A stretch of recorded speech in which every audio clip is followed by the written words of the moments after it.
மணி, உங்க அப்பா கால்ல அடிபட்டு இருந்துச்சே, டாக்டர் என்ன சொன்னாரு? மாடி படியெல்லாம் ஏறக்கூடாதுன்னு சொன்னாரு மிஸ். அச்சச்சோ, அப்ப என்ன பண்ணுவீங்க? உங்க வீடு வேற மாடியில தானே இருக்கு. அப்புறம் உங்க அப்பா எப்படி வருவாரு? எங்க அப்பா படி ஏறுறது இல்ல. அப்புறம் பின்னாடி இருக்க பைப்பை பிடிச்சு தான் மேலே ஏறி வராரு.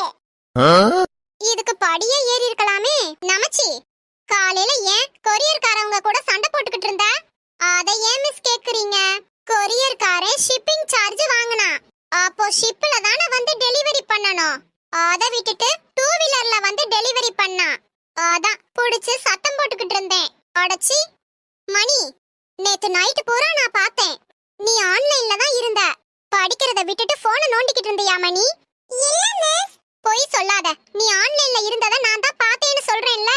மிஸ், நீங்க நெட் ஆன் பண்ணி வச்சிருந்ததால தான் நான் ஆன்லைன்ல இருக்கேன்னு